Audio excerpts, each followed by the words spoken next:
अस्सलामुअलैकुम 9 क्लास। उम्मीद है आप लोग खैरियत से होंगे, अपने प्रीवियस लेक्चर्स को अच्छे से याद कर रहे होंगे। आज बायोलॉजी का लेक्चर नंबर 6A है, जिसमें हम चैप्टर नंबर 3 बायोडाइवर्सिटी को स्टडी करेंगे। हमारे आज के टॉपिक्स हैं बायोनोमेनोमेनक्लेचर और कंजर्वेशन ऑफ बायोडाइवर्सिटी। सबसे पहला टॉपिक है हमारे पास binomial nomenclature. Binomial nomenclature is the method of giving scientific name to living organism, as the word binomial suggest the scientific name of a species consist of two name, the first is genus name and the second one is the name of species. तो binomial nomenclature एक ऐसा method है जिसके जरिए हम जानदारों को, living organism को scientific names देते हैं। जैसा कि वर्ड बायनोमियल से जाहिर होता है कि ये जो साइंटिफिक नेम होगा वो दो हिस्सों पर मुश्तमिल होगा। बाय का मतलब दो, तो ये दो हिस्सों पर मुश्तमिल होगा। पहला जो हिस्सा होगा वो जीनस से निकला होगा और दूसरा जो है वो स्पीशीज से निकलेगा। और ये जीनस और स्पीशीज क्या है, ये आप टेक्सोनोमिक हायरार्की में पढ़ चुके हैं। तो आप जानदार का पहला नेम जो है वो उसकी जीनस का लिखेंगे और दूसरा नाम जो है वो उसकी स्पीशी का लिखेंगे। और ये जो सिस्टम था ये किसने अडॉप्ट किया था? कार्लस लाइनस ने। और ये इसके काफ़ी नाम जो हैं वो अब भी हमारे सिस्टम में इस्तेमाल होते हैं। आगे दिए गए हैं बायोनोमेनोमेनक्लेचर लिखने के कुछ रूल्स के हम किसके थ्रू जो है ना वो किन रूल्स के थ्रू साइंटिफिक नेम जो है वो लिख सकते हैं। तो पहला रूल बताया गया, scientific name are usually printed in italic such as homo sapiens, when hand written they are underline. तो पहला रूल ये बताया कि अगर हम कंप्यूटराइज या टाइप करके उस नाम को लिख रहे हैं, साइंटिफिक नेम को, तो वो हमने इटैलिक्स में लिखना है, यानी थोड़ा सा तिरछा करके लिखना है। लेकिन जब हम हैंड रिटन लिखते हैं यानी हाथ की लिखाई में लिखते हैं तो हम उसको अंडरलाइन करते हैं साइंटिफिक नेम को। The first name always begin with capital letter. आपका जो पहला नाम होगा वो आप हमेशा कैपिटल लेटर से लिखेंगे, मतलब जीनस जो है वो आप हमेशा कैपिटल लेटर से स्टार्ट करेंगे। While species name is never capitalize, जबकि स्पीशी जो नेम है वो आप कभी भी कैपिटलाइज नहीं करते। जैसे आप एग्जाम्पल में देख सकते हैं, होमो सैपियंस इटैलिक में लिखा हुआ है, एच कैपिटल है और एस स्मॉल है, क्योंकि होमो जो है वो हमारे पास जीनस है और सैपियंस जो है वो हमारे पास क्या है? स्पीशी है।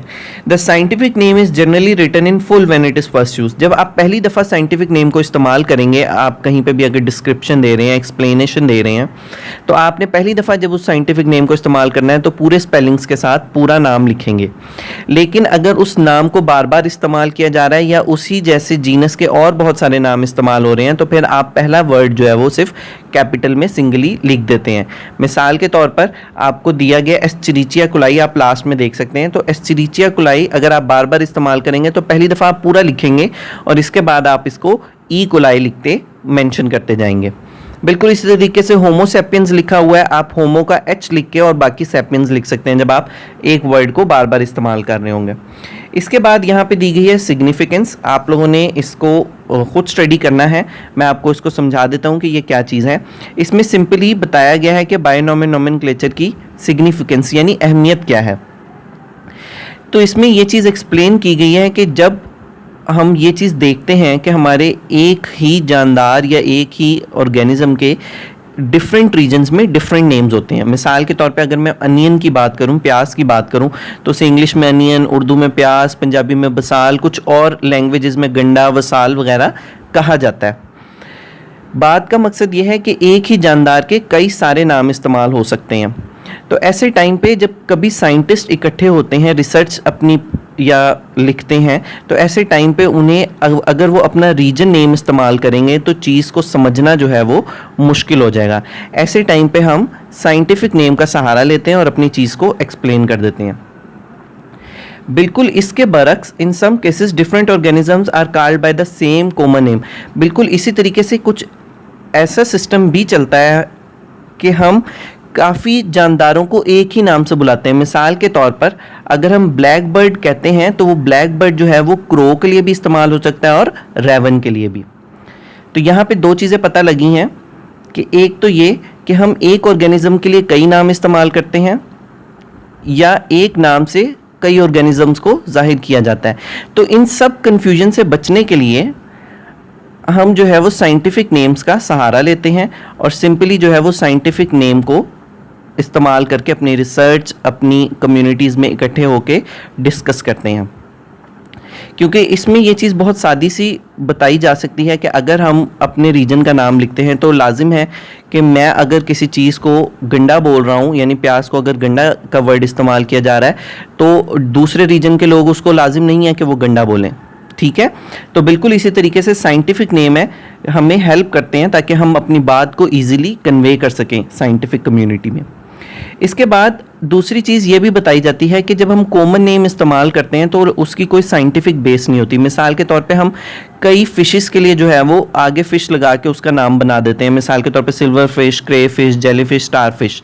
लेकिन अगर हम इनको साइंटिफिकली स्टडी करें तो ये फिशेस जो हैं वो बायोलॉजिकल फिश की डेफिनेशन में पूरा नहीं उतरती, क्योंकि हम फिश उस जानदार को कहते हैं जिनमें गिल्स हों। लेकिन जेली फिश की अगर बात करें तो उनमें गिल्स वगैरह प्रेजेंट नहीं होते, तो ये फ़िश की डेफिनेशन पे पूरा नहीं उतरती, लेकिन कॉमन नेम में हम इनको फ़िश ही कहते हैं। इसीलिए साइंटिफिक नेम ये भी कन्फ्यूजन दूर करने में हेल्पफुल होती है।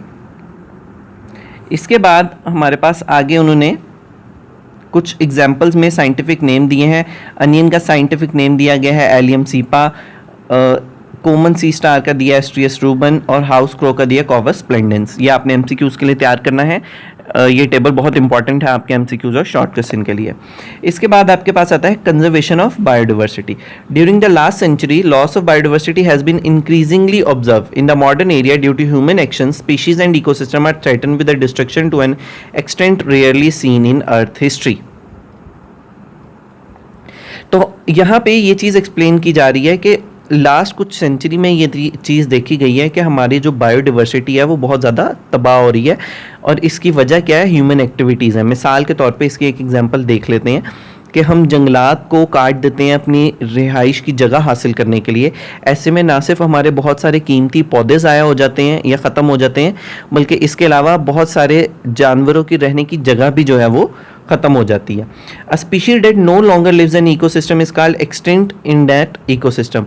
अगर कोई जानदार की ऐसी स्पीशी है जो कि अब पाई नहीं जाती, यानी ख़त्म हो गई है, तो हम उस स्पीशी को एक्सटिंक्ट स्पीशी का या एक्सटिंक्ट ऑर्गेनिज्म का नाम देते हैं। मिसाल के तौर पे डायनासोर्स की स्पीशी ख़त्म हो चुकी है तो हम उनको क्या कहते हैं?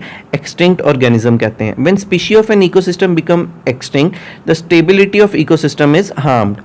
और ये भी मुमकिन है कि जिस स्पीशी जो है वो एक्सटिंक्ट हो जाए तो जो एक इकोसिस्टम यानी जो हमारे इन्वायरमेंट का एक बैलेंस चल रहा है वो ख़राब हो जाए। मिसाल के तौर पर अगर हमारी लाइफ में से ये जो लिजर्ड्स हैं, हाउस लिजर्ड्स हैं, ये ख़त्म हो जाती हैं, तो ऐसे टाइम पे पॉसिबल है कि हमारे ये जो इंसेक्ट्स वगैरह हैं इनकी अमाउंट इतनी ज़्यादा हो जाए कि हमारा जीना मुश्किल हो जाए, क्योंकि लिजर्ड जो हैं इन इंसेक्ट्स को खा लेती हैं। Biologist want that global ecosystem would collapse if biodiversity continues to be reduce at the same rate. और बायोलॉजिस्ट ने बार बार इस चीज़ से वार्न किया है कि अगर इसी तरीके से इकोसिस्टम की तबाही जारी रही ह्यूमन एक्टिविटीज़ के थ्रू, तो पॉसिबल है कि हमारा जो ग्लोबल इकोसिस्टम है वो कोलैप्स कर जाए, यानी ख़त्म हो जाए, यानी लाइफ जो है वो इधर गुजारना मुश्किल हो जाएगी।